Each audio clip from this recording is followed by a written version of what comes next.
Hi, Dr. Rock. This is Laura Hyatt. So what I selected was the episode of Roseanne from season 1, number 16, The Mall Story. This is really weird for me, so please bear with me. So for that episode, the Connor family is going to the mall. And reason being is that Becky, the oldest daughter, needs the perfect dress for her school dance, because if she doesn't have the perfect dress, the boys aren't going to dance with her, the other girls are going to laugh at her, the typical teenage angst. Other reason is Dan needs new shoes. He's been fighting Roseanne on going and getting the new shoes, and she's basically told him, get over it, we're all going to the mall and you're getting new shoes. Next was any recurring characters. Or I should say new non-recurring characters. So Stan Harmony is a fitness guru who's hawking the latest and greatest all-in-one fitness apparatus in the center of the mall. And, Jackie, Roseanne's sister, takes notice of how cute he is, and she starts chatting him up like she does, in most episodes of Roseanne. She's always looking for Mr. Right Now. And as they are talking and she's asking him about how he got into shape or how he got into what he's doing, he basically tells her how, he was working in a dead-end job, and one day he woke up and just realized he needed to do better for himself, and there he is now, what he's become. And after that talk, instead of, Jackie feeling better about herself, now she realizes just how awful her life is, how dismal her life in Lanford is, and, things are probably never going to be better for her.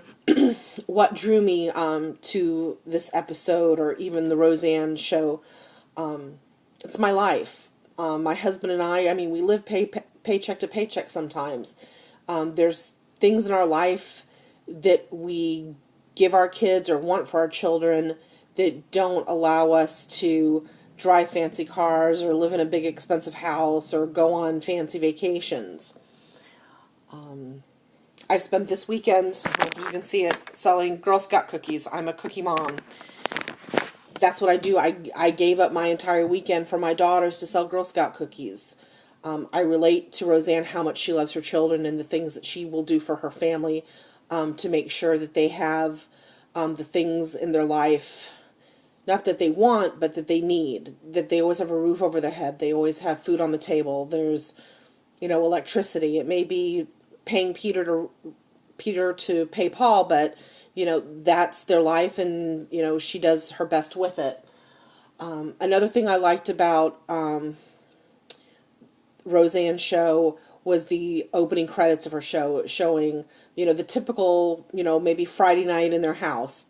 They're playing cards, the kids are eating pizza, they're running around the kitchen, they're just being a family. They don't have to go out to the movies, they don't have to go out for a fancy dinner, just being home and together with their immediate family and their close friends. That's enough. That makes their life complete. The episode in particular, with being a mall story, I can relate to the suburban mall of the 80s. That's when I grew up. I was an 80s kid, and the mall was the place to be. That was the center of our social life. If you weren't at the mall on a Friday night with, your newest boyfriend or girlfriend dressed in the best clothes and your hair done, the big 80s hair, neon, everything, big earrings, high heels,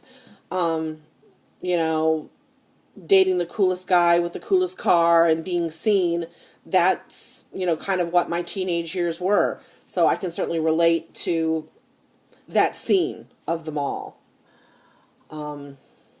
When it comes to Roseanne's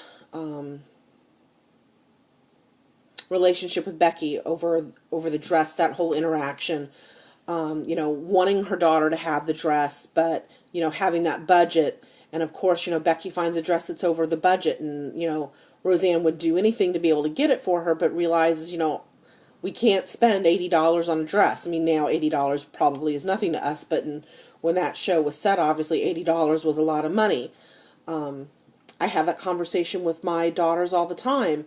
They'll want, something extra, not something that's a necessity or a need, but they want, a magazine, or they want, a doll or whatever it might be.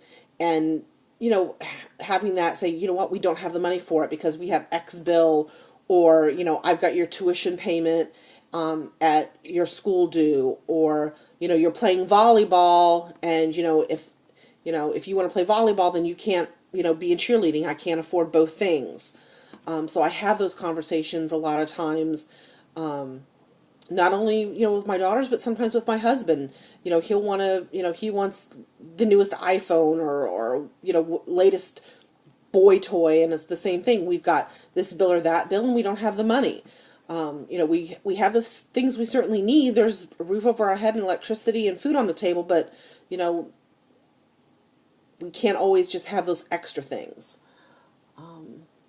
The other thing was the end. Dan's very proud of himself. He conquered the shoe store with the rude salespeople and just nobody paying attention. He comes in with the latest shoes, and he's all proud, showing them off to Roseanne, and she asks him how much he spends, and he says $80. And the light goes off in her head. Well, if we take those shoes back, then Becky can have her dress. And as a parent, I can so relate to that. I need a haircut, but it goes up in a clip because, that extra $30 or $40 for me to go get my hair cut, that's something that I can get my daughters with. As a parent, we do without for our kids. I might need a new pair of jeans, but, my daughter needs something new for volleyball. Or, they've got a project due at school and I've got to buy extra supplies. Well, mom or dad gives up something for the kids to have what it is that they need. I watched the Roseanne show, all through its original run, and a lot of times of reruns on whatever channel it might be. And for the time, Roseanne certainly was groundbreaking. It was showing life as it truly is. They weren't moving on up, to a penthouse in the sky. It was, this is life. Factory worker, construction worker, being laid off. A family that is, doing the best that they can to survive, but always loving each other. No matter the sarcastic tone that Roseanne may have with her kids, or the kids with each other, they certainly loved each other. And watching that show progress and bringing in the different characters, watching the two girls get older and married, and certainly the end of the show, when I believe it was the last couple of seasons actually, was Roseanne riding. Dan did not survive the heart attack that he had at about the time of not Becky's wedding, but the other daughter, the middle daughter's wedding. But again, it showed just really how life could be, the dreams that Roseanne had for her family. And I guess it's the dreams that we all have. We want our children to do better than we did. I know I'm certainly working hard for my daughters to not go through the things that I went through.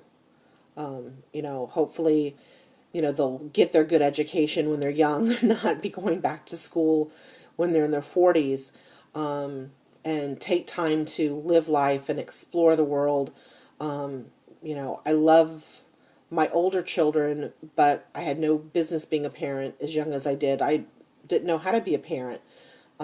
So those are the things I hope that my children learn from me, is to, work hard, get their education, and enjoy their life, then settle down and be a good parent and a good spouse.